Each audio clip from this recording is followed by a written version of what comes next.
Assalamualaikum warahmatullahi wabarakatuh. Bifadlikal karim ya Allah Ta'ala ya azza wa jalla wal hidayah wal barakah wal syafa'ah wal karamah wal mahabbah wal ma'unah warida wal inayah wal maqam wal mahmud ar-rahmanur rahim ila hadratin nabil mustafa sayyidina wa maulana Muhammadin sallallahu alaihi wasallam wa alihi wa azwajihi wa ashabihi wa auladihi wa dzurriyyatihi ya Jibril ya Mikail ya Israfil ya Israil wa kullu malaikatis samawati wal arwan nurul hidayati la syafa'ati la sunila qudus yampina anta mu'minah wa alaihi salam Nabi Nabi Khidir alaihi salam, Nabi Ibrahim, Nabi Sulaiman, Nabi Yusuf, Nabi Daud alaihi salam, Ismail hadrat Sayyidina Abu Bakar, Sayyidina Umar, Sayyidina Utsman, Sayyidina Ali karamallahu wajhahu, Qudsi Sultanul Auliya Syekh Abdul Qadir Jilani radhiyallahu an.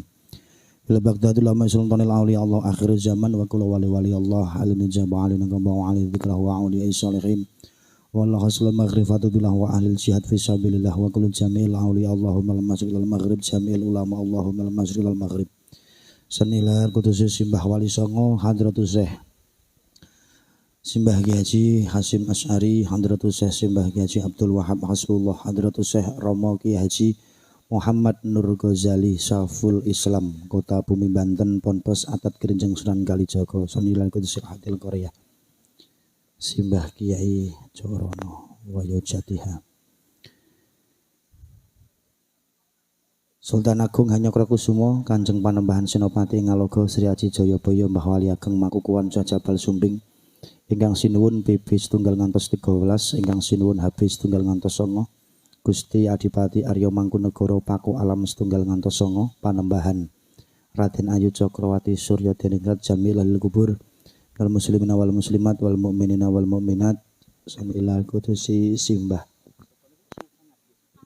Subhanallah ya bi barakatillahumul fatihah a'udzu billahi minasyaitonir rajim bismillahirrahmanirrahim alhamdulillahirabbil alamin arrahmanir rahim maliki yaumiddin iyyaka na'budu wa iyyaka nasta'in ihdinas siratal mustaqim siratal ladzina an'amta 'alaihim ghairil maghdubi 'alaihim waladdallin amin.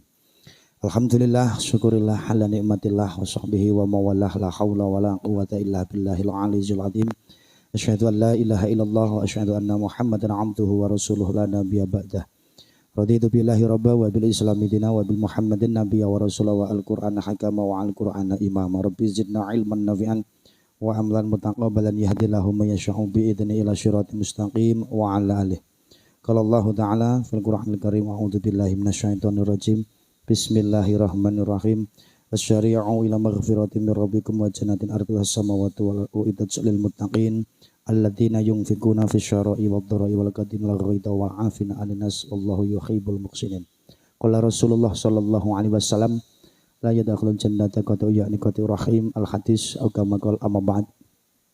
Mahartikaning tias ing reh kamartikan nugraha miwasih wilasaning dat kang marbuteng rat mugi tansah kajiwa kasarira tumedak tumanduk enten ngarsa njengantika sadaya waradyan sagunging para rawuh kakung sumawana putri ingkang tansah teteken lan pepayung budi rahayu. Wonten pangarsanipun sepuh bini sepuh minggahipun aji sepuh ingkang tuhu lebda ing kawruh pono ing pamawas lebda ing pitutur luhur ingkang sanget kinabekten ingkang tuhu hanggung mastuti dumateng pepoyaning kautamen para alim, para ulama, simbah yai, simbah haji, ustad, ustadah, guru ngaji, santriwan dalah santriwati ingkang rinten pantaraning ratri tansah gelar ambabar pitutur luhur ingkang linambaran kintaka suci minangka wahyuning Ilahi Rabbi dados panuntuning kiblating manembah maring ngarsaning dat kang marbuteng rat nggih Allah Subhanahu wa taala. Langkung-langkung wonten pangsanipun akhinal kiram filah Romo Ki Haji Dikron Fuadi, wonten pangsanipun Al Mukarram Romo Ki Haji Habib, wonten pangsanipun Al Mukarram Romo Kiai Nuhun Supangat. Ugi mboten kata lumpen Mbah Yai Masjid, Mbah Yai Musola, takmir masjid ingkang mboten kuwawi dalam sebat setunggal muka setunggal asma karimipun ingkang sanget kawula ta'zimi lan kawula sun berkah pandunganipun wilujeng donya ngantos ndalahan benjang. Traing Pancasila pangemban miyah pangembating praja satriyaning negari ingkang nyepeng song-songgung wonten ing leladan Kanci, Desa Salam Kanci, kaleres nderek Kapanewon Bandongan Kadipaten Magelang hadiring tiasa nggih minangka pamong praja perangkating desa Bapak Kadus, Bapak RT, Bapak RW, Bapak Kadus Abdul Aziz sedaya pamong praja perangkating desa ingkang tansah kita mulyakaken ugi mboten katalumpen wonten pangarsanipun ingkang hamengku gati Simbah keluarga agung Simbah Supangat Baroyogung Gutrah Kula Wangsa ingkang tansah kawula hormati mboten katalumpen kadang paniti laksana panawung krida dharma tembung menterengipun kadang paniti ingkang tuhu berbudi bawa laksana panglipur wuyung grup musik religi Almas ingkang mijil saking Bandungan ugi nggih ing Bandungan ugi kang kula tresnani juru pita swara sound system juru citra juru sungging para rawuh kadang werda muda tumaruna ingkang mahambek luhuring dharma ingkang sinugata ing reh kautaman sarjana sujananing budi ingkang rinten rati tansah labuh labet njagi katentremaning agami lan negari ingkang sinebat TNI Polri Linmas sederek kula Ansor Banser Fatayat Muslimat Ibnu IPPNU Karang Taruna Muda-mudi Seniman dalah Seniwati para rawuh murwakani ngatur ingkang sepisan monggo kita dherekaken kanthi manenggrama manengku puja hastawa hasti wisukur sahanda pepodo juang mohon nggih Allah Subhanahu wa taala katitik kanthi sih kanugrahanipun berkah barokah fadl karomah lan ridhonipun satemah mbabar daya pangaribawa nuwuhaken raos katentreman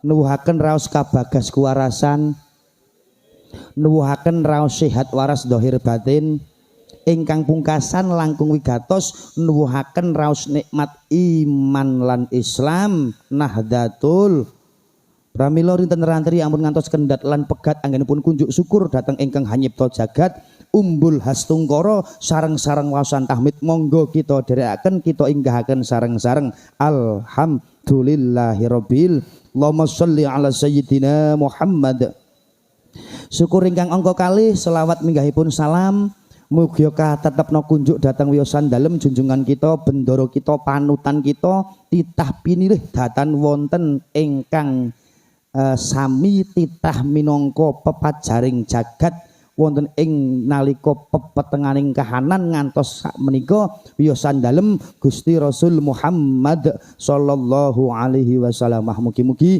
ingkang sama rawuh enjang siang menika estu kagolong kacatet minangka dados umatipun lan yektos benjang wonten ing dalahan yaumil kiamah mugi tansah pikantuk pitulungan lan syafaat ingkang agung amin Allahumma nyadong duka ingkang tanpa pepindha kawula taruna muda sampun kumawantun cumantaka nganyer deksura wonten ngarsa njengandika sadaya boten ateges nyahak wewenang gempil kamardikan ingkang katembeki cawawan sabda miwah imbal wacana namung sumarak sowan kawula wonten ngarsa njengandika sadaya namung mligi nuhoni pamundhut keluarga ageng Simbah Supangat kinenderekaken wontenipun adicara halal bihalal mugi-mugi pepanggihan enjang siang menika kacatet Gusti Allah kempal ingkang beto berkah mangke kundur pengaosan dong gendong indit nyunggi nyangking mikul barokah bakdo pengaosan jamaah kathah warga dusun Kanci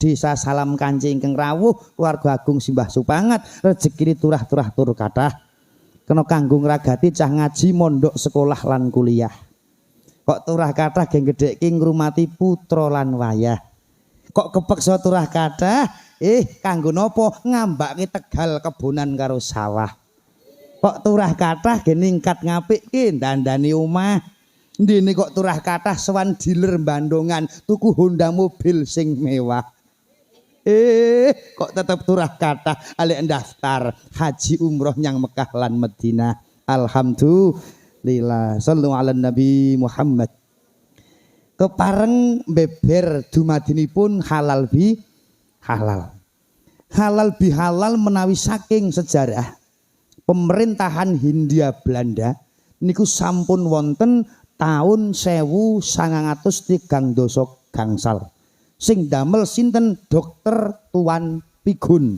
niku pertama halal bihalal menawi wonten sejarah ingkang napa ingkang mempopulerkan halal bihalal niku dari pedagang kaki lima tentara Hindia Belanda. Pedagang kaki lima niku rumiyin nek tawa dagangan mboten kados warga Bandungan salam kanci.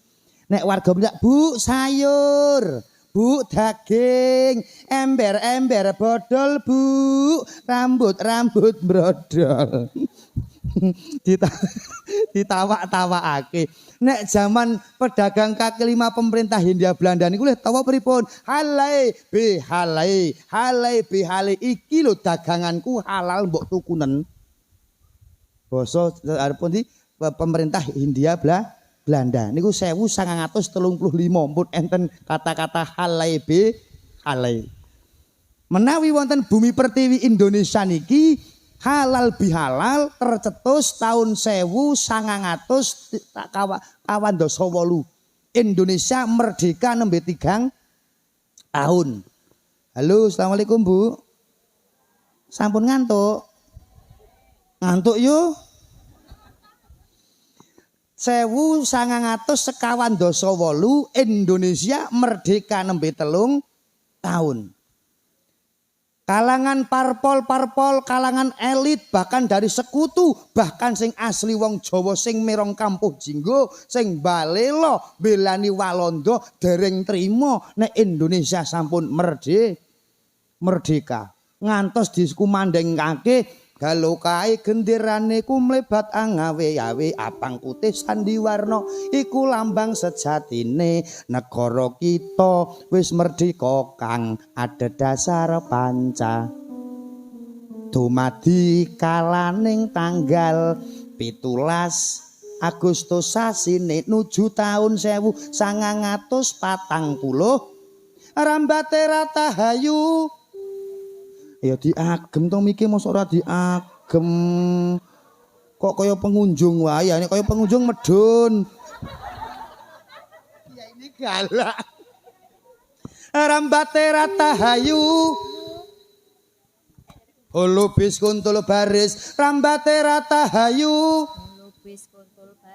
Tumandang bareng maju nunggal tekad rahayu. Merdeka, merdeka, merdeka, bumi kelahiranku. Merdeka, merdeka, merdeka, wos tetap merdeka. Merdeka. 1908. Sinten ingkang pertama damel halal bihalal teng bumi pertiwi Indonesia? Enten guru sekolah rakyat saking Mojokerto, Pak. Asmanipun Raden Mas Sukemi Sosrodiharjo.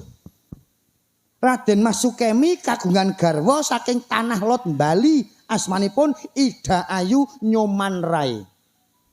Pernikahan kedua orang ini dikaruniai anak lanang lahir tanggal 6 jam 6 bulan 6 1901 diparingi asma sinten anak lanang niku Kusno Sosrodiharjo.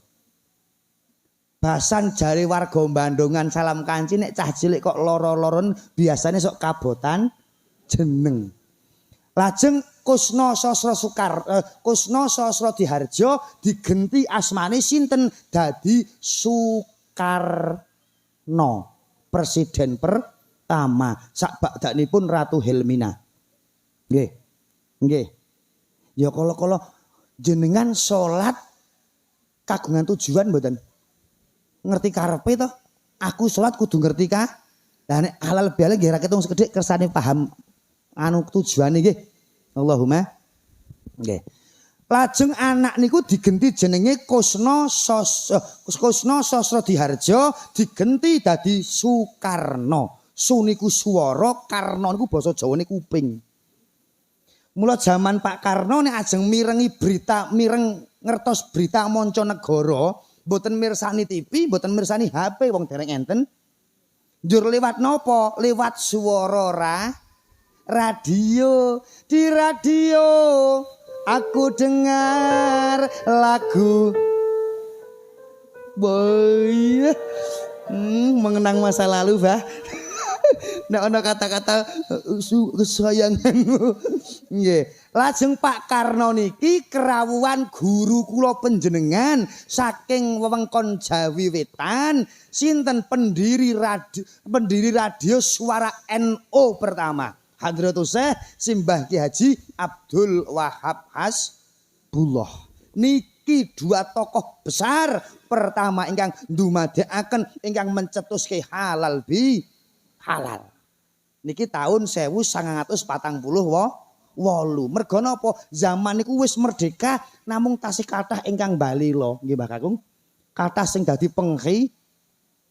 Contonipun Pak, umpama Sultan Agung Hanyokrokusumo niku mboten dikhianati retu menggunge dhewe, kula kinten Indonesia merdeka mboten ngantos 1945. Merga napa? Zaman semanten 1600 sekian saderengipun Sultan Agung badhe napa? Badhe magut yuda, badhe nglawan sinten? VOC teng Batavia. Lumbung-lumbung panganis Mataram dibocorke tumenggunge dhewe. Sinten asmanipun Tumenggung Endranata. Makome teng pundi? Makome Tumenggung Endranata nek ibu-ibu bapak-bapak jaroh teng Imogiri Bantul, makom-makom ratu. Niku nek munggah ambal-ambalan kok ana ambal-ambalan siji sing alus, sing beda kaya kancane, nggih niku makome Patih Tumenggung Endranata. Kepala dipendhem teng gapura Sapiturang, awake teng ambal-ambalan niku kikil kiwa tengen dipendhem teng kiwa tengen kolam nika. Maka tidak ada tempat yang layak bagi pengkhianat. Napa mlih pengkhianat agama, pengkhianat negara nggih, gek pengkhianat keluarga iso disengit kok. Nggih mboten. Pemene sakniki jamane jaman edan. Kuntul diunekke dandang, dandang diunekke kuntul. Wong liya dadi sedulur, sing sedulur dadi wong liya. Umum.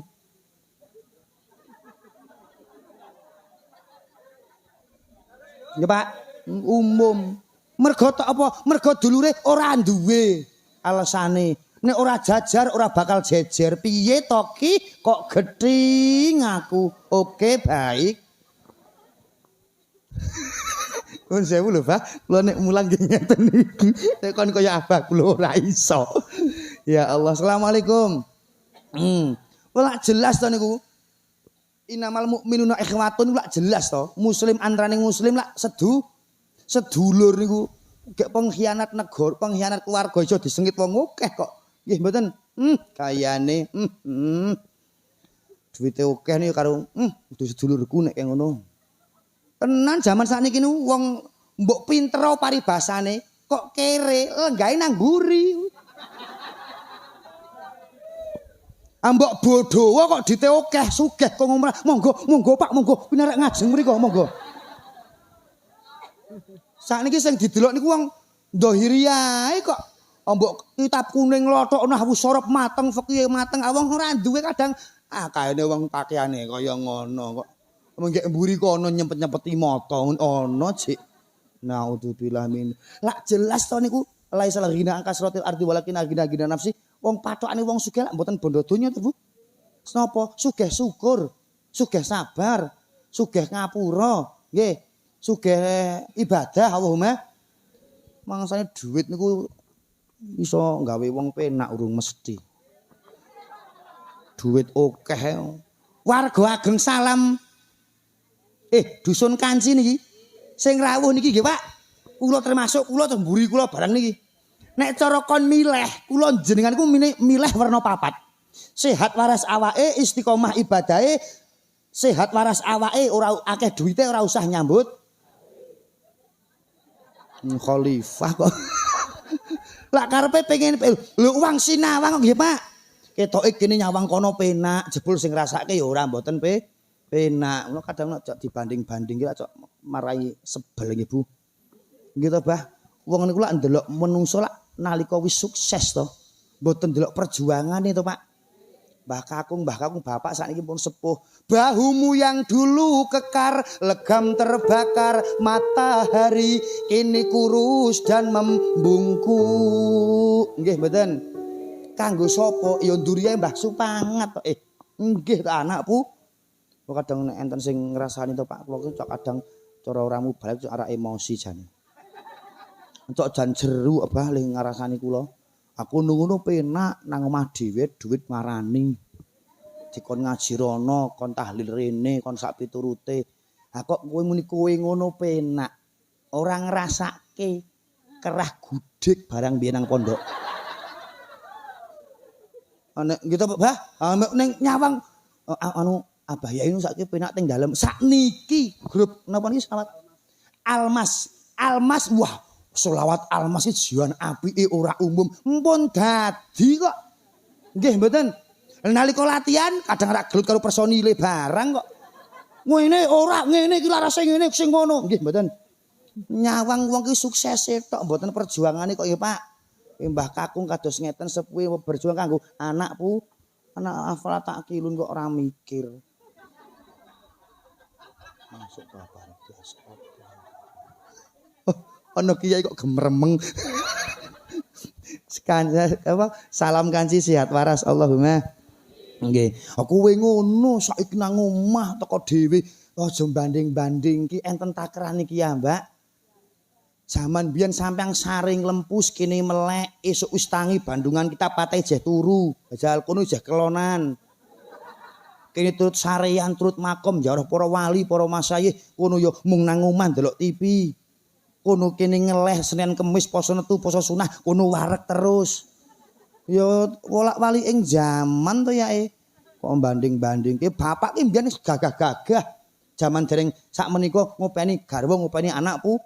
Anak putu almarhum Mbah Supangat iku dudu mudeng. Acara pribadi kok ngundang sakmene kae wong ora hebat apa. Keluarga besar Pak Supangat, anak putra wayah nek saged termasuk Pak Wahyu nggih. Putra wayah sedaya nek saged acara ngeten iki gawe seminggu pisan.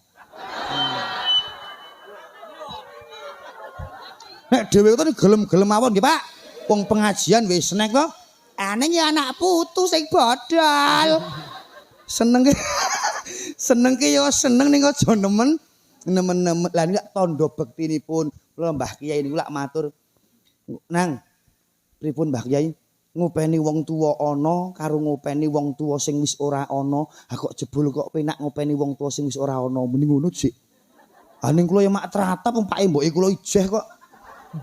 Anu dos pundi Mbah Yai maksudipun ngene lho Nang. Nek ngopeni wong tuwa sing wis ora ana, cukup rong perkara. Siji dikirim donga.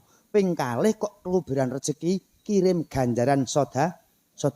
Ning nek ngopeni wong sepuh sing isih ana, mergo wong sepuh niku tambah usia tidak semakin dewasa. Ning kadang malah kelakuane kaya bocah cilik. Nek sing enom ora akeh sabare iki ladang pahala, sing enom numpuk-numpuk dosa. Nggih mboten.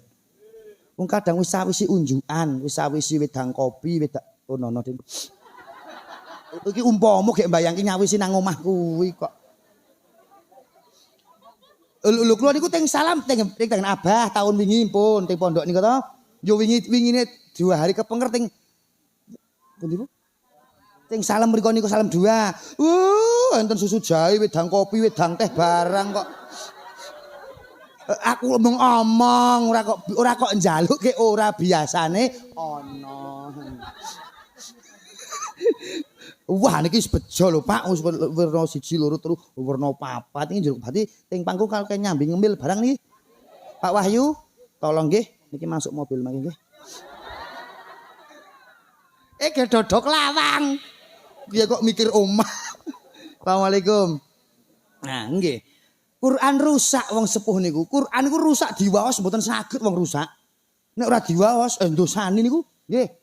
Kula ibu-ibu sing do sami kagungan Quran teng dalem kok ora tau waca luwung paringi masjid napa musuhan napa pondok. Men enten sing mah damel napa simpenan tok. Nyimpen kok Quran. Nyimpen tok ora diwaca. Nah aku ya luwung tak kokono. Maca aku ora iso maca kula. Lah kula Allah niku ya Quran kok. Nggih Mbah Putri nggih. Lajeng sare to, undur riyin terus mau sekul huwah ping 100.000. Terus nembe Mbah Putri batin. Oke, gitu. Anu Mbah Putri batin. Oke, dapur kiai ini mesti maca kok ngarek akon. Assalamualaikum. Nah, Pun halal bihalal sekedap. Terakhir niki sejarah halal bihalal ingkang terakhir. Tahun 1800 niku nggih sampun wonten halal bihalal. Wonten Pura Mangkunegara. Sing damel halal bihalal niku sinten? Raden Mas Said. Raden Mas Said niku sinten? Putrane Arya Mangkunegara setunggal. Arya Mangkunegara niku sinten Pak? Adikipun Raden Mas Purbasuyasa sinuwun Pakubuwana kalih sing pro karo Belanda. Mula ponakane metu saka kraton, adine metu saking kraton merga napa kangne pro karo Belanda. Sinten? Mangkubumi. Akhire geger gember Mangkubumi njaluk jatah wong aku ya trah kusuma rembesing madu tedhake putra Andanawarih dudu anake wong mikat manuk ngunduh kroto. Mangkubumi diparingi bumi perdikan, Pak. Akhire tanggal 13 Februari 1755 Mataram Islam dipecah dadi loro, enten sing jenenge Perjanjian Giyanti. Nggih. Pecah Mangkubumi diparingi kidul jejuluk Kasultanan Ngayogyakarta, sing Solo Kasunanan Surakarta. Pun Mataram dadi kalih, Jogja kalih Solo. Ning Said lak dereng oleh apa-apa niki. Anake Arya Mangkunegara. Arya Mangkunegara ku adike sinuwun loro. Ning sing diasingke teng Sri Lanka, sedo teng Afrika Selatan. Pakne diasingke anake ora ya jelas to nggih Bu nggih. Sapa-sapa nek bapakne disia-siake anak mesti ora trima wong apa-apa ki mergo bapak karo si mbok. Wah, iso ngocek mik munggah panggung ki mergo sapa to? Ora bapak karo si mbok. Wis mulya kok tilik mbok ra tau kirim apa meneh kon bali alsane repot. Basan Bali tenan nang ngarep omah ampun enten gendera kuning kapok kowe. Pak, ngapunten Pak ana gendera kuning. Oh, ngapunten kula saged ngapunten Pak, bapak kok pun ninggal kula pakne metu ngopo kok nangis lho. Bapak tasih kok gendera kuning. Ah, bapak mlebu Partai Golkar kok mending ngono. Ora gendera jenazah. Kok geding. Nggih, lho niki kita. Nggih. Mula enten hadis riwayat Ahmad niku enten serius sing donga malaikat Jibril sing ngamini langsung Kanjeng Nabi. Ora peng-pengan pripun wong sing donga malaikat Jibril sing ngamini langsung Kanjeng Nabi. Ana wingi sing posone jan babar blas ora ditampa kalih Gusti Allah. Sinten niku? 3 perkara. Siji, anak yang durhaka kepada orang tua. Yang kedua, istri sing wani karo wong lanang. Matur Abah, riwayat ana dawuhe wong kula maca hadis kok. Wong wedok sing durhaka karo wong lanang. Tak matur nggih Pak, ampun banter-banter nggih. Jujur mawon nggih. Assalamualaikum Pak. Anu dusun Kanji Desa Salam niki ndak enten wong putri sok ngomyang nyentak-nyentak wong lanang. Wah Pak Wahyu banter dhewe niki korban pribadi kaya nek kuwi. Kathah Pak. Sami sing sabar luweh. Niki nggih enten wong putri nek ngendika karo bapak ora basa. Kathah Pak. Matur nuwun nggih. Mayoritas organisasi grup Gibahiyah ya. Alhamdulillah. Terusake nggih Bu. Muga-muga oleh barokah neraka jahanam nggih. Kopine teko. Mangga. Ala mangga. Mangga.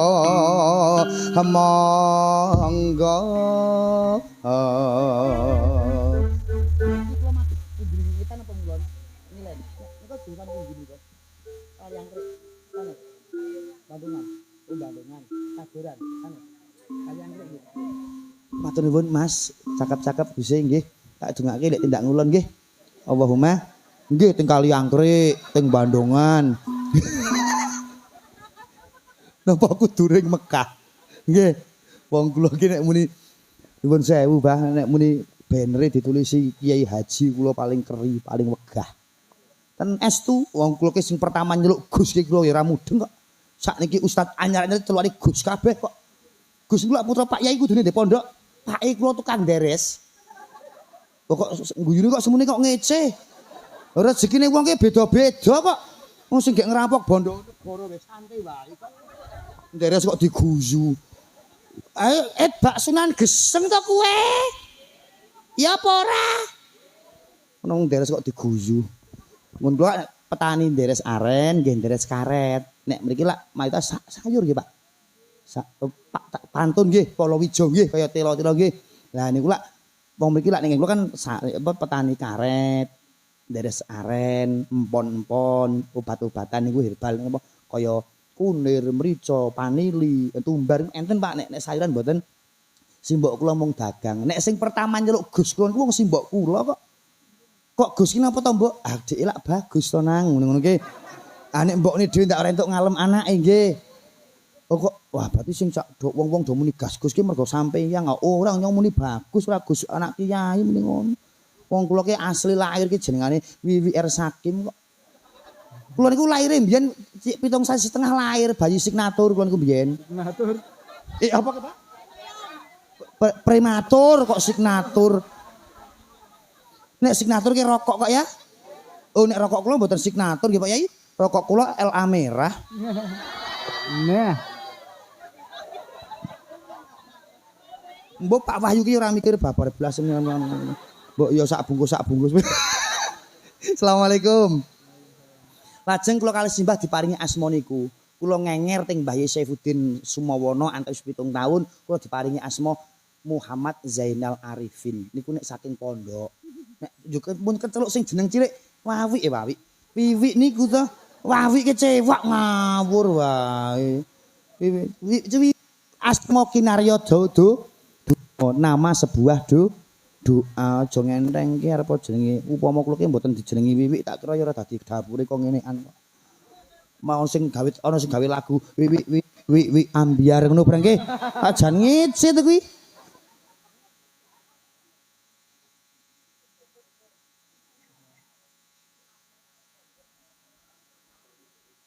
Mbok mboten muni.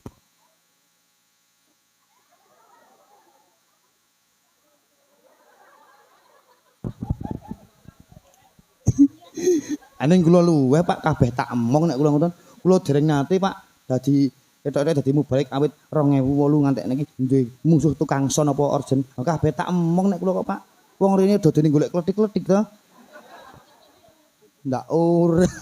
Dodone golek rezeki. Pun Arya Mangkunegara diasingke teng pundi? Teng Sri Lanka, akhire sedo teng Afrika Selatan. Anake ora trimo.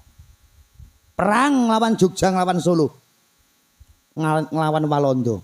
Wong siji nglawan 3 kubu.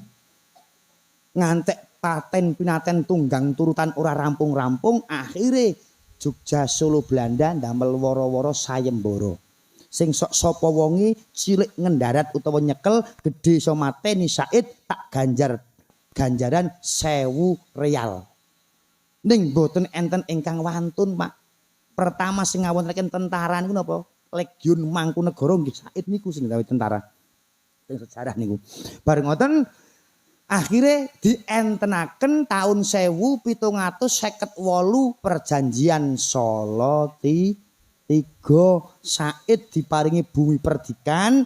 Kowe kena jumeneng pemimpin ning ora kena nganggo jejuluk susuhunan utawa kasultanan. Akhire ngagem jejuluk Adipati Pura Mangkunegara. Sinten jejuluke? Kanjeng Gusti Adipati Pangeran Arya Mangkunegara setunggal sing wis tenar diparingi sesebutan karo Belanda Pangeran Samber Nyawa. Mergo angger ana Said ting pundi nglawan Jogja Solo Belanda mesti kathah ingkang mati. Kok dene sok nyamberi nyawa yo diparingi jejuluk Pangeran Samber Nyawa. Makome ting pundi? Ting Karanganyar cepak kalih makome presiden kedua wewengkon Sukoharjo Makmur. Nggih, niku makome niku pun Mataram Islam. Wis ana salat, ana semayang, ana ngaji nggih.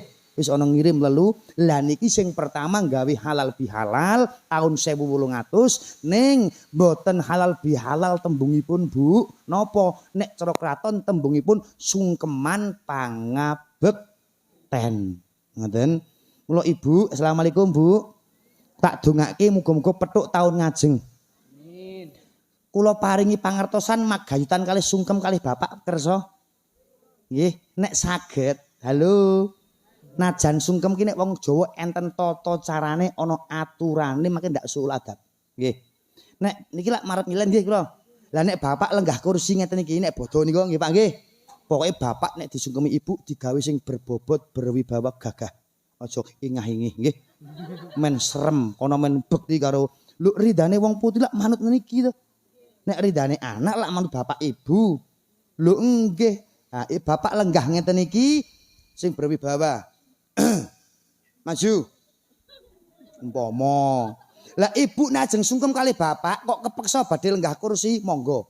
Ning paling apik nek wong Jawa timpoh utawa timpuh. Mriki napa nggih Mas Ari? Timpoh. Timpuh. Nggih. Timpoh. Ampun saking tengen. Nek jenengan sungkem kali bapak kok ting mriki, iki jenengan hake apa jenengan sungkem karo bapak ning hakikate ngiwake wong kakung jenengan. Nggih. Wong foto nika kakung ting tengen nek putri mesti ting kiwa. Lah berarti ting pundi ting mriki? Ayo ngeten. Nah, niki ibu ting mriki upama wis mantu nggih. Terus mantune, anake, putune, buyute, canggah, buyut udeg-udeg gantung siwur debak bosok sak bablas terus mriko. Urut-urutane niku lho. Pun ibu ndingkluk uluk salam. Assalamualaikum Pak. Waalaikumsalam. Gagah. Cok sepeleak. Sakniki iki enten lho, Mbah. Ujung mbek sing kakung jan koyo karo kancane gitu. Pak. Kosong. Apa iki? Karo garwane kok kosong? Ah kok iso muni kosong-kosong metu anake telu tau dileboni kok kosong-kosong piye kok. Langsung ndingkluk dulungke. Kula iki niteni mboke kula wingi niku, Bah. Jan tak matke simbok arek ujung karo kula teng mburine kula tak matake arek omong apa ki ya. Kula muni ngono. Wong putri ki pertama ujung wah cethok, gamblang, aktual, temoto ning suwe-suwe ora kena rungokke kok. Pak, ngaturaken Sugeng Riyadi dalam setahun ya Pak lepat kawula kali Bapak mbok aswad.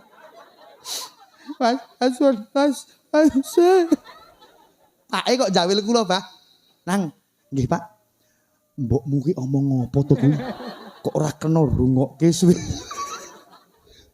Yo Pak ngaturaken kalapatan dalam setahun mbok bilih caos dahat unjukan tiap dinten kirang miraos mbok bilih kula angenipun tiap dalu nyervis Bapak teng kamar kurang memuaskan umpama kok diagung pangaksami nggih Pak.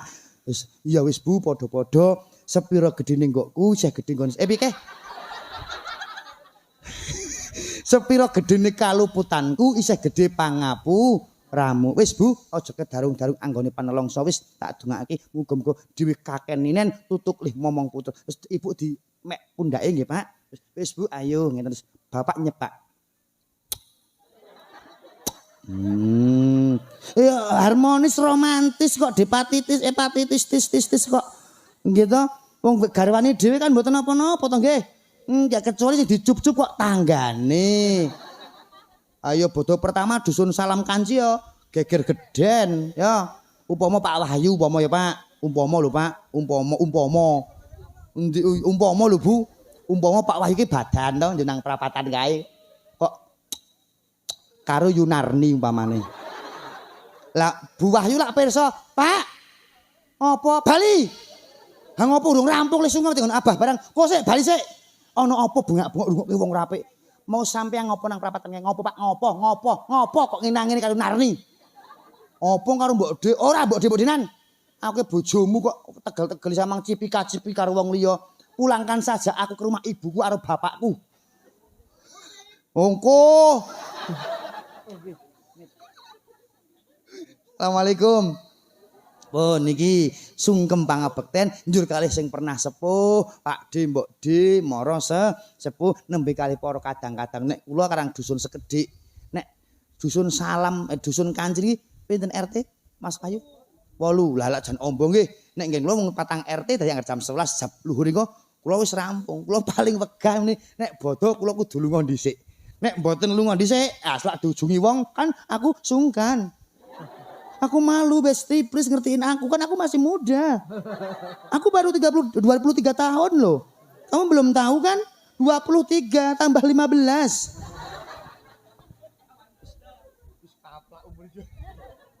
Assalamualaikum. Nah, halal. haram hukumipun padha dene wong mukmin jotaan punjul telung. Niki jotaan apa neng-nengan Bu? Neng-nengan. Nah, sami nggih, Mbak Yai, sami. Ketoke petuk mboten salaman. Majelis taklim ungkur-ungkuran, jamaah yasin plengos-plengosan. Jamaah tahlil ora takon-takon. Niki kok diterus-teruske delalah Israel jalan-jalan lewat Bandongan mampir daerah kene sing gek neng-nengan yo jikuk nyawane sedo. Niki jelas Kanjeng Nabi dawuh mati ne wong niki jelas mati sing ora nggawa iman. Naudzubillah min. Mula nek umpama niki aja sing gek rada andek-andekan ngati lek do ngapurunan nggih. Nggih, penting njaluk ngapura. Perkara di ngapura urusane kono to nggih. Aku lho ki nate kok Pak Yai petuk tangga ki. Teng wono, Mbah. Tok nyauri kula nate ngalami, Pak. Teng wono, Mbah. Kula mbatin opo keluargane keluarga macan. Aku yang ngono to. Kok menggereng tok ki. Tenan jebul ki kula leh nyeluk kleru, Pak. Asmane Mbah Suwanti. Kakung ning Mbah Suwanti. Teng wono Mbah Ti lak ngoten kadang ki. Nggih Mas, biyen arang 2024 lak saka Mekah kaji to. Tak undang teng wono Mbah Ti nglinguk wae ora kok. Kula introspeksi mulat sarira hang rasa wani. Salahku ki apa kok dinengke tak takoni ping 3 ora nya. Nang mbahmu ki ngopo ya mbek nyong kok takoni kok ora semaur samare nyeluk piye? Ayo kok biasane teng wono Mbah Ti ora ngono saiki ya pripun? Teng wono ji ngono. Walat. Padang pedho teng wono ji enggih Mas Kiai muni ngono ki jan grapiak enteng kae pancen dhewe lho ngono. Salam kanji sehat waras Allahumma. Pun bahaya mboten Bu? Ngenengke wong niku bahaya mboten? Penting petuk mang takoni ak semaur kono ora luweh. Mun kula jenengan wis gugur kuwaji. Lho umpama niki gendeng umpama kok ana sing nglakoni jek kaya ngono niki kok krungu kula ngeten niki kok njur jengkel, berarti wong niku ora oleh hidayah. Nggih. Nggih. Wong kula nggih pengin kok sok menang swarga petuk Mbah Hasim kali petuk warga mriki kok Allahumma. Nek kok njur oh berarti dapure kiai niki bener ya. Wah, tak lek njaluk ngapura berarti oleh hidayah Gusti Allah. Allahumma haram hukume wong muslim meneng-menengan punjul telung dina kena meneng ning 3 dina bar niku lek takon nggih mula nek lak swarga niku lak nuwun sewu Bapak nek Kanjeng Nabi dawuh swarga niku lak ngarep-arep 4 golongan to al jannatu mustaqatun ila arba'atin nafarin talil Quran ping kalih wa hafidil lisan niki ketoke wong sakmene nek ra dijaga ngentek-entekke niki kula sakniki wis 38 tak eling-eling awit lahir ngantek 38 wis entek beras pirang ton niki. Kula pribadi niki nggih Pak. Mendah sing pun sepuh pirang kuintal pirang ton beras gitu niki. Wah niki nek dijaga jan nyamari kok. Tenan ana mantu dikerwes maratuwa mergo niki kok. Kadang maratuwane karo sing tuwa teko iso bedak-bedake ya ono. Kono kae ngisor langit.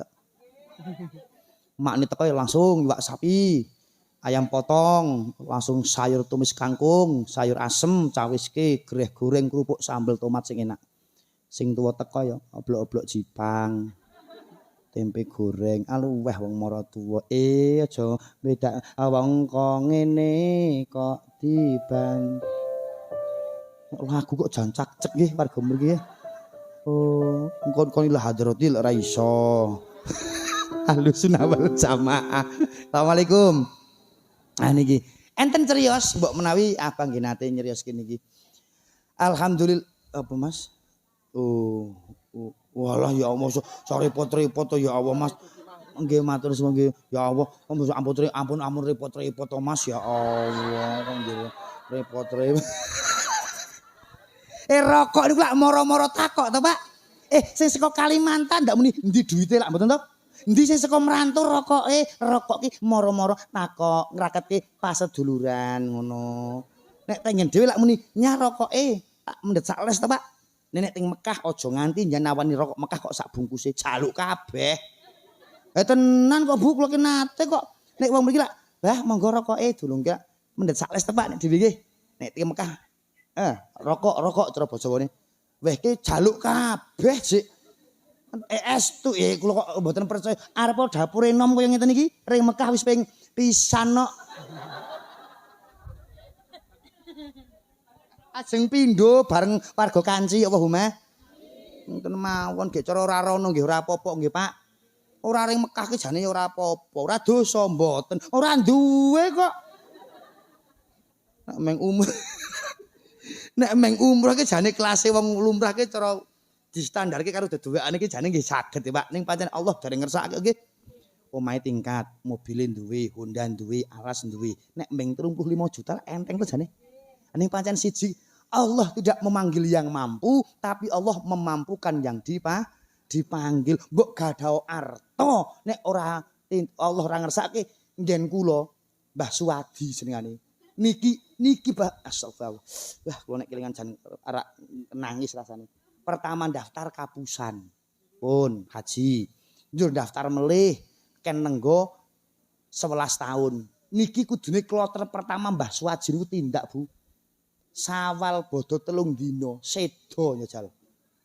Harus ngenteni 11 tahun ngerek mangkate kok ya malah dipateni ya. Mbok ya men mangkat sik nek tekan Mekah gek dipateni ya Pak. Israil pancen jan ditoleransi blas kok. Lek sedo niku mboten teng griya kok, Mbah. Teng sawah kok. Asar kalih kula jamaah teng napa teng musala. Pak Yai tak riyen nggih. Ateng pundi Mbah Sasi? Ajeng bedah dawuhan niku ajeng ngilekke tonya teng sawah lho Bu. Ajeng bedah dawuhan, nggih monggo sore-sore wong mendung. Nggih Pak Kyai monggo tenan. Wong rokok napa udut mbek kula niku. Terus nyuwun setunggal, monggo gawe sanguring sawah. Ngantek bar isak iku ditelepon ora diangkat, di WA ora dibalesi. Nang kalau putune, mbok jujul to mbahmu kok yane urung bali mbahne magrib tekan omah. Putune niku loro niku njujul, Mbah Suwadi niku pun klekar teng gubuk kemulan mantol sedakep nono nyawane jajal. Mbok yo mulai kate mbok men bali sik men mahriban jane yo men gek itu men isaan bareng men adus bareng jane to nggih. Gek dipateni to, Mbah. Iki karo malaikat golek ring omah nono ya itu. Ketemu nang sawah pateni nang gubuk kok. Tak jan tegel to. Faida ajalhum lastakna syaitan walastakdimun pancen ajal kene wis teko yo jundurke mboten saged nggih jokke ini ya mbok yo mesakake ya wong urung adus grup Joko Pak Lendut bareng yo pateni to jan upama warga sakanci niki upama kok jan kepepet-pepet ngantos sok mben sedo kok urung iso munggah kaji teko sauri mawon nek takoni malaikat nek iso. Cara nang kuburan makome pundi mriki? Iya, nang kono he. Iki umpama nggih. Tun. Nggih malaikat umpama. Nggih malaikat. Kowe wong kan salam kanci mbiyen nang donya. Nggih. Lah kok iso ndek montor ndek omah kok ora kaji piye Tun? Wong omah montor iku mung titipan kok.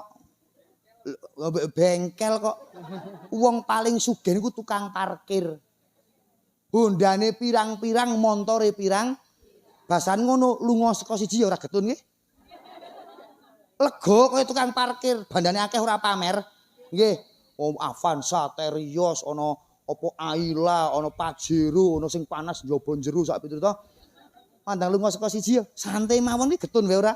Itulah wong nek ngrasuk napa iman takwa yakin tahali tajali latihan ngresiki njero insyaallah bondo lunga ora digetuni pancen wae Gusti Allah nggih. Nek ra duwe yo goleki. Kok ora sawal kaidah besar akeh wong mantu nggih. Nek ra dhuwit njur piye? Gelem sing digawe sumbang donga. Mboten enten nggih, Pak. Nyumbang yo dhuwit to. Tangga kula ki ngrantangi to, mbeseki kula ora tak sumbange ngondo kok jamaah mujadah. Keh, dapure Kiyaine Wiwik keh. Diterantangi kok ora nyumbang. Aku yo sing ngakon yo sapa aku ra akon kok aku. Tun biyen kowe nang salam kanci kok ora kaji Tun ken kasauri mawon nggih Bu nek wani to. Kon kaji pripun to malaikat nyangoni anak sekolah karo madang mbek lawuh we iso bejo kok kon ring Mekah. Sampange malaikat luwih ngerti to ya timbang kula. Oh iya ya Tun. Lah terus lunga dumyang menungso malaikate. Nek wani ya Pak. Nek wani terus man buka. Sapa Tun pangeranmu? Sauri meleh. Ha pangerane sampean sapa malaikat? Gusti Allah. Ha padha dadak takon. Malaikat kok kepo. Sing iso nyauri ya mung Abu Bakar As-Siddiq Rabi'atul Adawiyah, liyane ya nyemimis kok. Ya muga-muga kula paring slamet nggih, Bu. Wah, ya Allah, aja meneh kok kula jenengan sing mboten trah kusuma rembesing madu. Garwane Kanjeng Nabi asmane Sayyidah sinten? Khadijah. Ajeng sedo niku lho, nembung kalih putrine Fatimah Zahra. Nok, niki cara basa warga nggih kula mriki nggih. Nok, tulung tembungno surbane bapakmu Rasulullah. Damel napa, Bu? Kanggo buntel jenazahku. Surban pundi? Surban sing cok gawe nampa wahyu saka malaikat. Lah enten napa? Jenengan jamin swarga lho pokoke Gusti Allah. Tetep wedi sing jenenge siksa kubur kek garwane Kanjeng Nabi sih wedi kok. Apa meneh dapure sing gocek emik. Kok kemaki ora muni pangeranmu sapa? Pangeran sampean sapa? Ah ayo biar sampluk dhisik musa. Salam kanci sehat waras Allahumma. Pun. Niki tondo nek simbah Supangat sampun.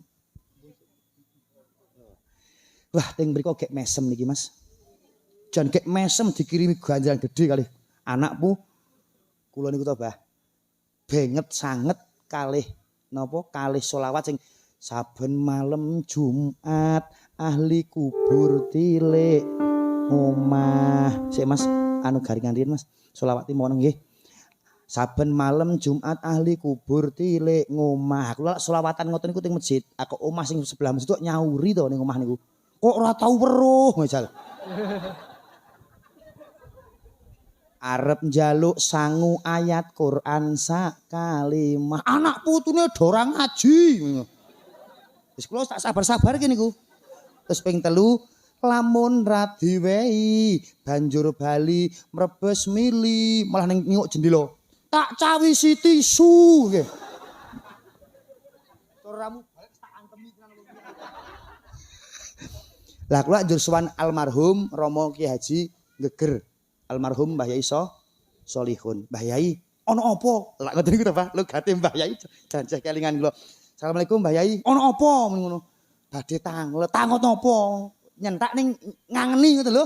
Cara wonge ya kula lah ngangeni. Ngangeni pengen jotosi kuwi. Badhe matur, Mbah Yai, kula kok cok mireng, cok maca dhewe, cok mireng saben malam Jumat ahli kubur tilik ngomah. Niku napa enten dalile? Ana najan aku ya ora tau weruh ngoten Mbah Yai. Lah napa dalile? Buka kitab karangane Sayyid Abu Bakar nek mboten tepat kitab I'anatul Thalibin. Ku ana dawuhe kuwi nang anggar kemis sore jam bar asar ruruhe wong Islam, wong iman balekke nang latar-latar omah muni ngono iki, Pak. Bagi cara weruh ya, Bu. Ya Allah, ya kelor jan nggih to. Lek balik pas nyatus ya Jal. Ora wis nermumu gek mepleh-mepleh gek banyu-banyune ki apa? Terus Allahu Akbar, Allahu Akbar. Maghrib muni roh-roh diwenangke mlebet ing omah-omah mirsani sing nang jero omah. Mas Pak Wahyu, anak putu didelokke. Gek do apa? Ngirim gek tahlilan apa tiktokan? Anake gek do ngirim tahlilan apa WA-an? Delus didelok. Ngantek tengah wengi. Kok jan kebangetan ya Allah.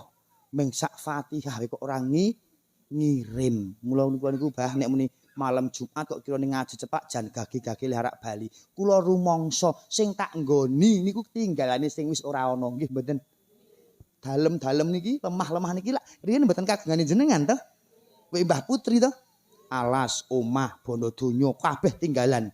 Mbah Putri, Mbah Kakung mboten enten. Weh ki anak putu, aja meneh kok bondo donya ora gentenan nggih, Pak. Wong gek bojoe kadang gentenan kok. Hendak mboten sing kakung kundur gasik, njur ibu dipek wong Kaliangkrik utawane wong Kajoran. Gentenan mboten. Tapi kan udah ditinggal sedo, nggih mboten. Ora kok ijo-ijo aja diunduhi wong sing abang wae pirang-pirang. Sing duwe bojo aja dirusui wong sing legan wae pirang-pirang kok. Tapi kan cinta itu buta. Sing buta ora cintane ya sing nglakoni kuwi kok. Assalamualaikum. Bahasan ngoten tekan esuk roh niku ngenteni kirimane anak putu. Tak enteni mbok menawa mengko medun Jumatan. Golek ngirim aku. Estu medun Jumatan ngertine nggih ajeng ngirim. Medun Jumatan nyopot sarung ndekake sajadah, nyandak cendok karo piring.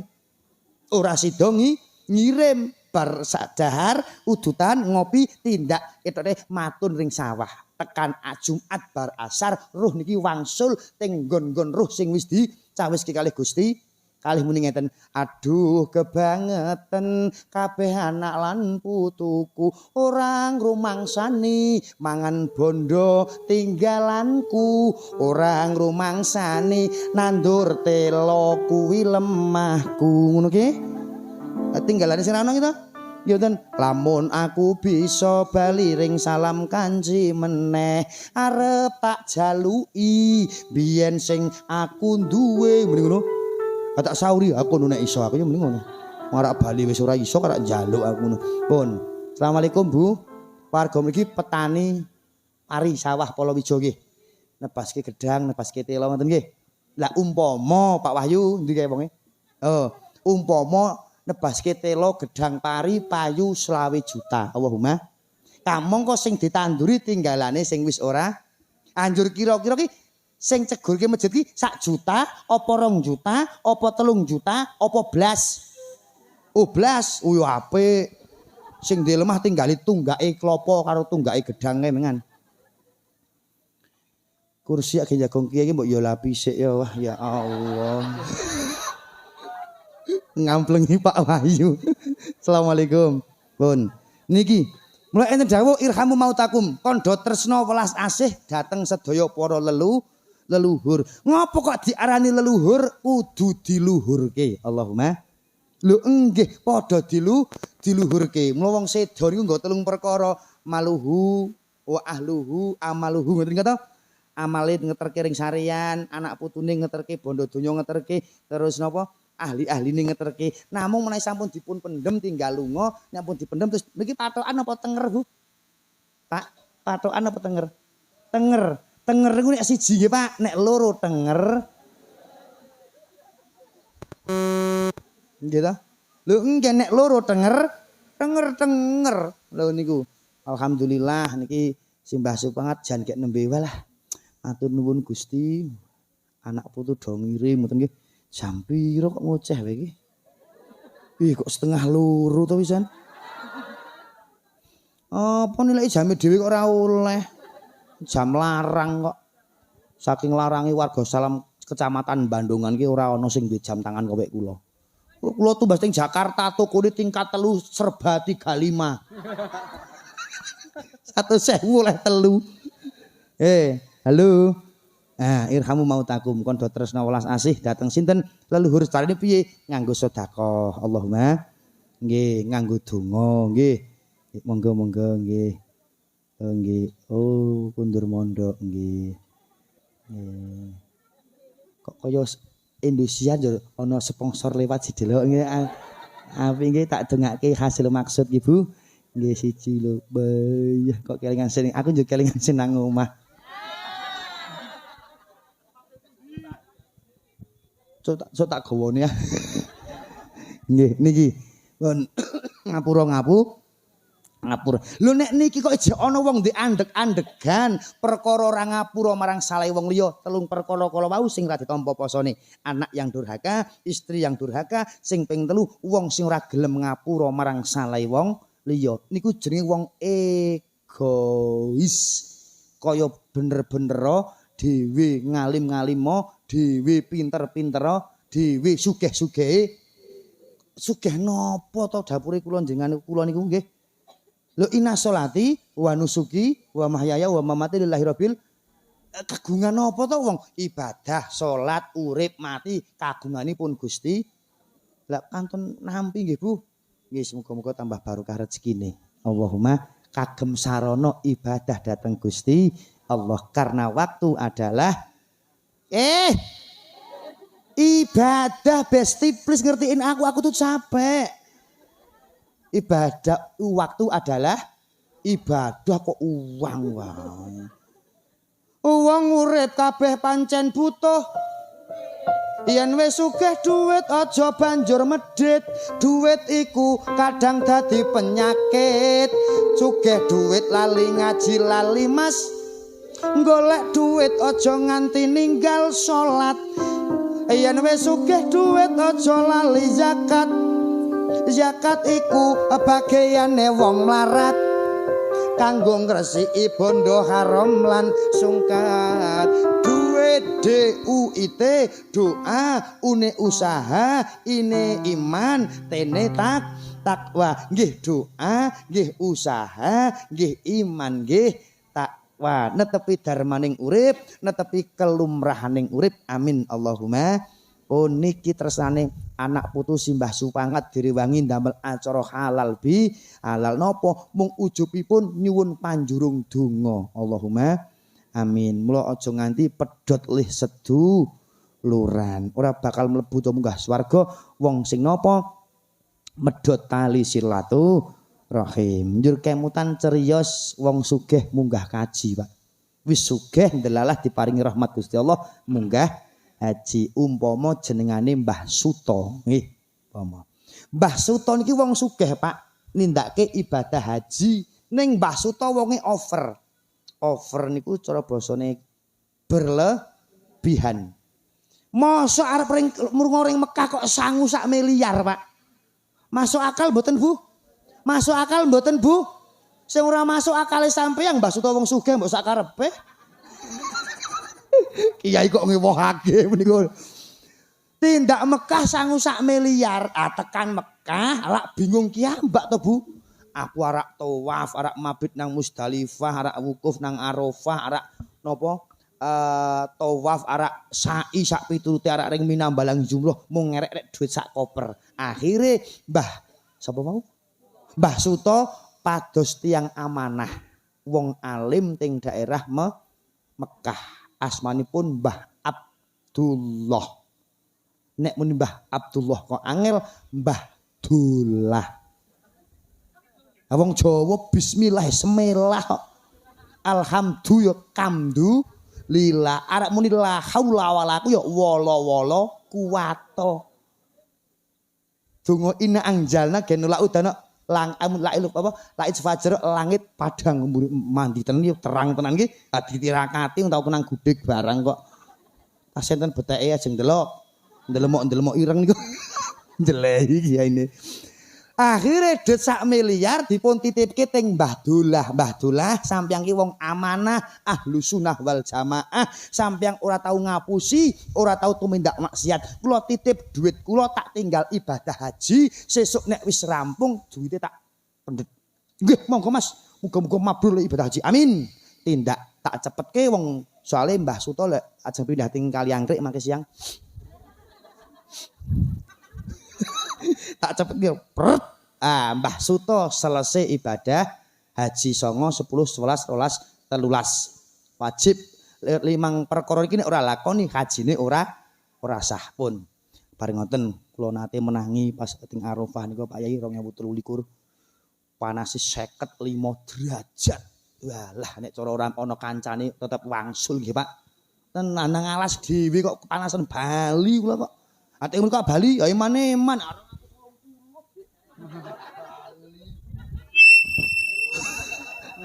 Rugi. Wah ana iwak apa tak pangan nang kono. Apa nek iwak halal kabeh wong teng Mekah. Tenan. Tekan ngoten Mbah Suto matur, "Wah, ya Allah aku kelingan tau titip duit nang gone Mbah Dullah." Tenan. Sowan teng daleme Mbah Dullah. Assalamualaikum. Mbah Dullah. Sepada. Sampurasun. Assalamualaikum. Permisi, bola bali ora mboten enten sing nyauri. Tangga sebelah metu. Enten apa, Pak? Badhe panggih Mbah Dullah. Ya Allah, Pak. Napa mboten mireng kabar? Mbah Dullah wau dalu nembe mitung dina. Duh, duitku priye? Sak miliar, Man. Aduh, enten apa? Kula titip duit ning kula nganu, kula yakin Mbah Dullah niku wong amanah, ora tau cidra janji. Niki nang pojok kula nika Pak, manu Mbah Suto, ana Pak Kiai ngalim, ngerti sak jroning winarah. Mang takoni ana barang-barang ilang cok do takon mriko nika wong tau bojo kula ilang tak takoke mriko ketemu kok muni ngono. Oh nggih, tenan. Waalaikumsalam Mbah Yai, Waalaikumsalam. Enten apa? Kula iku titip duit ngene Mbah Dullah, sak miliar. Ning Mbah Dullah sedo, duit kula teng pundi, Mas? Nek ajeng ngerti nakoni ruwe wong iman jenengan tak aturi tindak teng Mekah. Sampeyan anglung-anglunga nginguo sumur Zam-Zam. Nek nang kono kok pancen wong alim Mbah Dolah niku ngulak nyauri tenan tekan sumur Zam-Zam. Janjer kok ya andai seandainya. Aku kok iso kok ngene iki piye iki? Biyen bali mondokke waras lho. Saiki kok gendeng. Lho hidupan mencari ketenangan nggih Pak. Ya ayat Tuhan nafsul mutmainnah kok golek ketenangan. Nek donya akeh rumus tenang kok. Akeh donyane akeh. Nggih mboten. Assalamualaikum. Kum. Mbah Dolah. Wah. Celuki bola bali Mbah Dolah mboten maur jamak temen Pak Kiai kulon nggih. Adoh-adoh saka Indonesia ring Mekah meneh kok mung dapusi. Awas kowe Pak Yai diparani tenan. Pak Yai, sampeyan ngapusi kula. Enten apa Mas? Mbah Dolah mboten enten teng jam-jam. Riyen aja duka sik Pak, aja jengkel sik. Niki jono satu polusi nek solusi nek pancen solusi siji niki kok ora dadi kula angkat pun sakniki jenengan tindak teng Yaman teng Hadramaut teng mriku ana sumur panggonane jin-jin kafir. Sumur napa? Burhut. Napa Bu? Burhut. Celuki teng mriku Mbah Suto. Mbah Dolah tenan celuki. Mbah kula Mas langsung nyauri. Sinten nggih? Kula Mbah Suto. Tahu duit apa titip duit jenengan 1 miliar. Kok sampeyan wis sedo? Duit kula teng pundi? Oh tenang Mas. Sak rupiah pun duite jenengan mboten kelong. Mang wangsul teng omah kula, duite sampeyan tak titipi anak ragil kula jenenge Pak Haji Wahyu. Ngoten anake niku Pak. Allahumma mang takon anak kula. Oh nggih. Ah mandang Mbah Suto ajeng kondur lak kelingan. Lho. Jebul akeh kancane mburiye. Mbah Suto ki lak wong alim to, wong amanah to, ibadah ra tau telat. Kudune kan yo manggon nang sumur jam. Ha kok kuwi nang sumur Burhut. Mbah, sampean kok teng mriki enten apa? Kudune sampean lak wong alim, nyate duit kula tinggal mati jeh utuh. Ngapunten Mas, kula pancen ora tau ninggalke ibadah nang Gusti Allah. Kula kaji wis bola-bali, umrah wis bola-bali, sedekah wedhus kurban wis ora itungan, duit kok tak weh-wehke wong. Ha kudune sampean nang sumur Zam-Zam to kok teng mriki. Mergo satu kesalahan Mas, salat kula ditolak. Kaji kula batal, sedekah kula luntur, kabeh ibadah mboten ditampa kalih Gusti Allah. Mbah sinten wau? Mbah Dolah. Kirin Bu munamun iki sapa engko lho gek nang kene hotel pantel. Alah Pak Prabowo.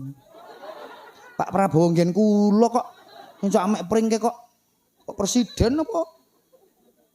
Nggih. Assalamualaikum. Waalaikumsalam. Mbah Dolah keloro. Nek cara dalang niki Mbah langsung.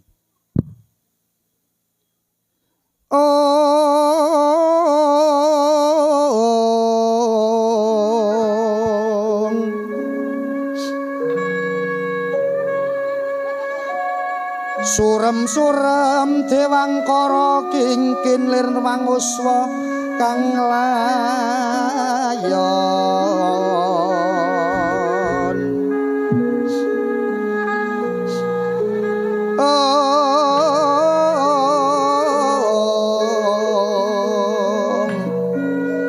denyo ilang kang memanisi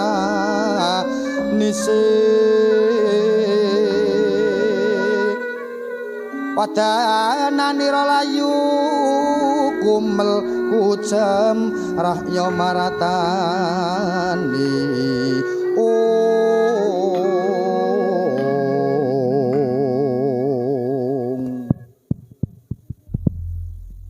ya ibadah kula ditolak kabeh kalih Gusti Allah Mas. Lah enten napa Pak? Gara-gara siji kula tau duwe sedulur kandung tak sengit ora tau tak takoni.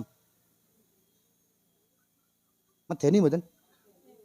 Mergo nyengit sedulure dhewe salat katolak, kaji batal, umroh batal.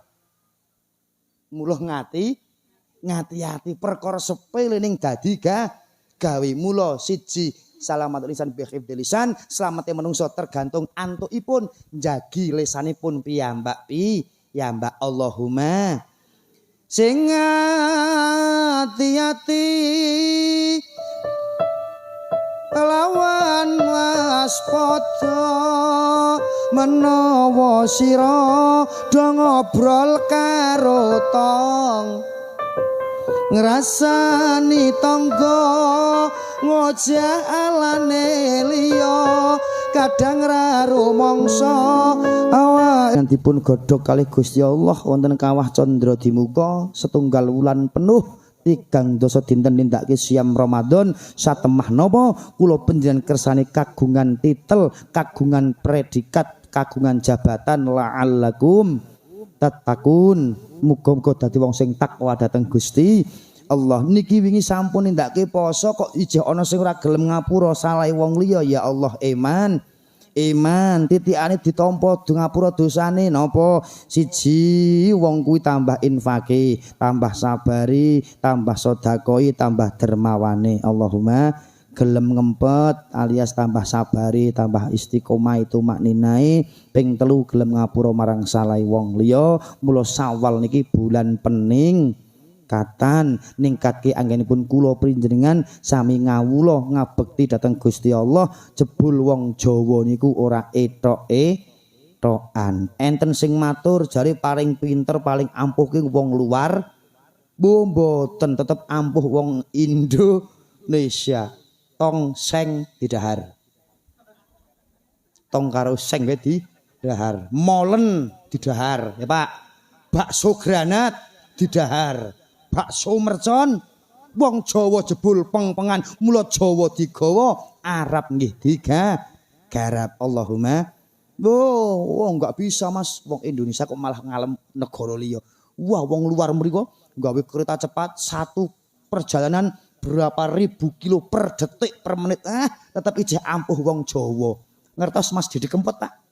Mas Didi Kempot kok ampuh ngubengi 1000 kutha 4 menit rampung. Enan ning tau tak elingke stasiun arek gawe balapan kowe ora oleh to nggih. Nggih. Lho nek salam kanci Bandungan Limbangan Kendal wong wedok ayu nggih kathah. Lho ngopo semang golek perawan kok tekan kali? Mantan akhirnya ya Tanjung Mas ninggal janji wong golek teng terminal Tirtonadi ora kepethuk kok. Nggih.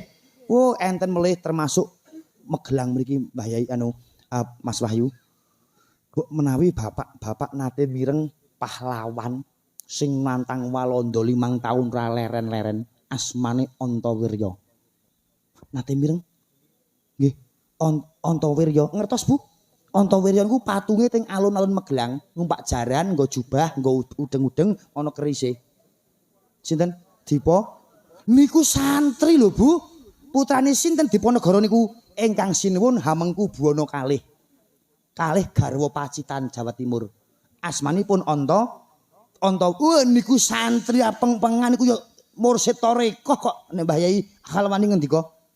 Nggih niku Antawirya niku ngaos pertama ngaos Quran kalih Simbah Ki Haji Muhammad Nur Sodik kalih Ki Ageng Besari teng Jetis Ponorogo. Antawirya ngaos ngilmu tafsir Jalalain kalih Mbah Yai Taftazani Kartosuro.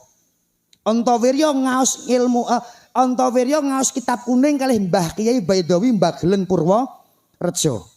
Antawirya terakhir ngaji ilmu hikmah kalih sinten Wali Magelang. Ilmu hikmah niku pripun? Nguntal gotri, nguntal beling, bacuk ora apa-apa ilmu hikmah. Nek riyen lak yo jantase ge jaman londo nggih Mbah Yai. Nek saniki mboten cahya Bah. Dewi Slillahi taala nggih. Penting agar Allahumma nggih. Ngaji ilmu hikmah Antawirya kali sinten Simbah Ki Haji Muhammad Nur Ngadi Wongso Salaman Magelang. Akhire Antawirya dadi santri, mandang pun dadi santri jenenge pun mboten Antawirya, sinten Abdul Hamid. Nama panjange enten niki wong anak ratu ana asma panjange, mandang pun jumet pun rampung ngaji dadi Kiai Haji Abdul Hamid.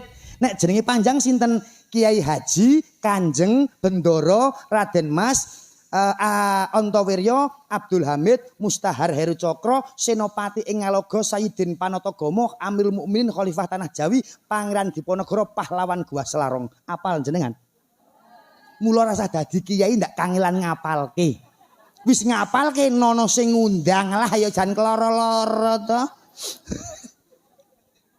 Kiai Haji Bendoro Kiai Haji Kanjeng Bendoro Raden Mas Antawirya Abdul Hamid Mustahar Heru Cokro Senopati ing Ngaloga Sayyidin Panatagomo Amirul Mukminin Khalifatullah Tanah Jawi Pangeran Diponegoro Pahlawan Gua Selarong. Makame teng pundi? Teng ujung pandang Makassar dekat Pantai Losari. Perjanjiannya Daeng Lala sama Elvi Sukaisi. Akhirnya metu lagu Sumpah Benang Mas.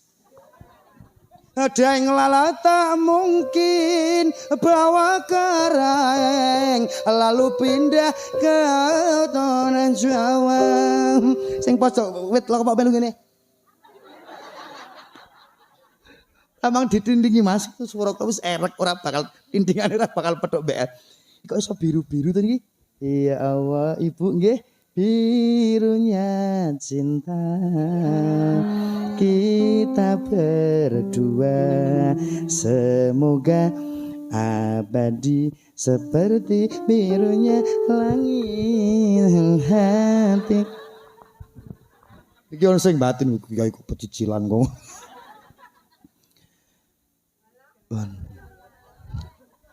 Niki terus napa leren? Terus napa leren? Setengah 11 kula minggah niki mes setengah jam karo tengah jam. Terus napa Bapak-bapak anu nyuwun sewu mender riyen nggih.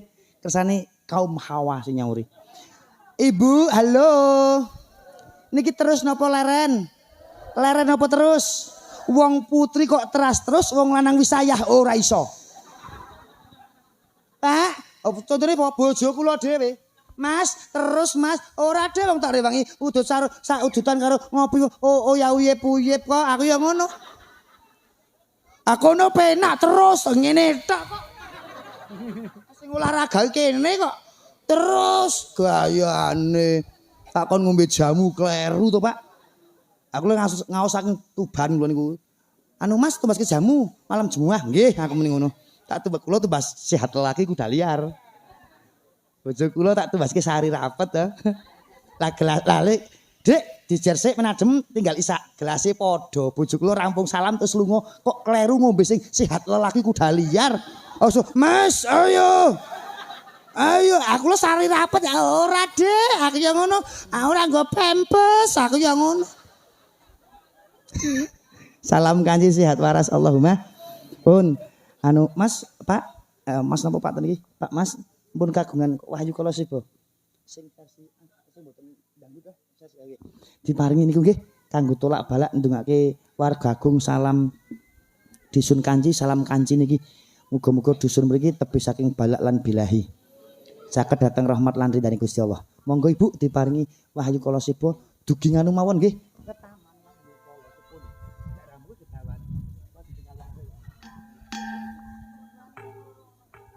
Sing nyemek kaya asline niku nggih. Aja di tau ngiringi masing jan.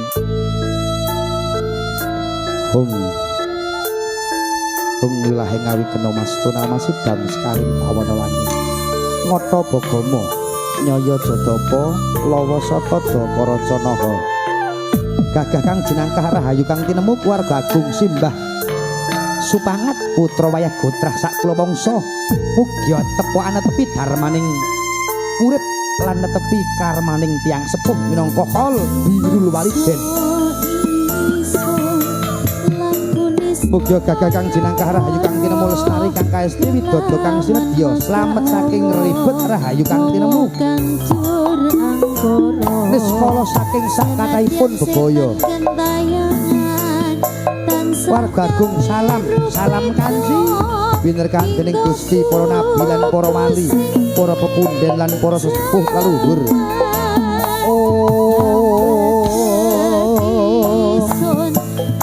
Semari koden prayitna semuri resika balik tityoni gondoyo Suryoni Gondayani Mustika Purnomo Sasi. Mas operator unggahno sithik Mas, niki aku Mas. Banterke sithik nggih.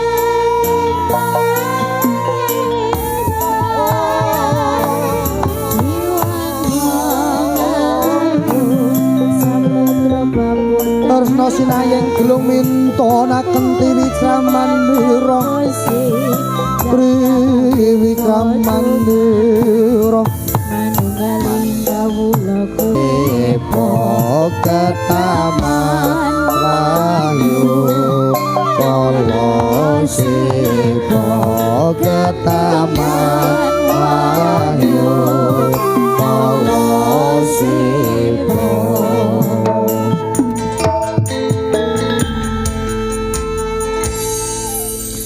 Para pemirsa stasiun TVRI Semarang dimanapun Anda berada, 1,5 jam setelah kita lalui dengan kebersamaan di hari ini. Semoga kita berjumpa. Kalau ada sumur di ladang boleh kita menumpang mandi. Kalau ada umur kita panjang Pak, insya Allah secepatnya bisa berjumpa di Masjid Nabawi. Allahumma. Nun sewu Pak MC ingkang pundi wau.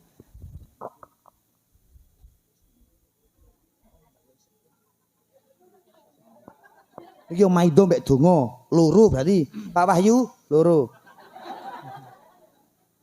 Oh bang, lagi pesen tahun yang lalu, sudah setengah tahun wis nyerlok. Pak Wahyu nek kurang rong dino king acara nyerlok nggih ijeh 6 sasi wis nyerlok saking dene. Wah wong mriku kalau dapure sampeyan seneng kok muni ngono. La ilaha illallah Muhammadur Rasul. Nggih muga-mugi mawon pepanggihan menika dados sababiah lantaran berkah yuswa berkah rezeki warga Agung Simbah Supangat ugi warga dusun Kanci salam Kanci ingkang somarawuh niki pinangan dzurriyyah ingkang sholih lan sholihah keluarga mawaddah warahmah matos sakinah sehat waras panjang yuswa selamat donya selamat kubur selamat akhirat ampun pisan sedo pecah nek mboten netepi ahlu sunnah wal jamaah iman Islam husnul khotimah. Al-Fatihah. A'udzubillahi minasyaitonir rajim. Alhamdulillahirabbil alamin arrahmanir rahim. Iyyaka na'budu wa iyyaka nasta'in ihdinas siratal mustaqim. Siratal ladzina an'amta 'alaihim ghairil maghdubi 'alaihim waladdallin. Astaghfirullah rabbal astaghfirullah minal khataaya. A'udzu billahi minasyaitonir rajim. Bismillahirrahmanirrahim. Allahumma shalli wa sallim ala sayyidina Muhammad wa ala alihi sayyidina wal awwalin wal akhirin sallallahu ta'ala rasulillahi ajma'in. Alhamdulillahi rabbil alamin hamdan syakirin hamdan na'imin hamdan ya'afil Allahumma sholli wa sallim Muhammadin salatan tunjina biha min jamil awalin wa jamil hajat wa jamil sayyat wa nafa'in ala darajat wa tibarin salawat min jamil khairati fil hayati wa ba'dal mamat salatu wassalamu alaika ya sayyidi ya rasulullah kutsibiya Allahumma hasil wa qasidana wa mustaqim ya rabbal alamin Allah rabbi habli minas salihin Allahumma ighfir lahu warhamhu wa'afihi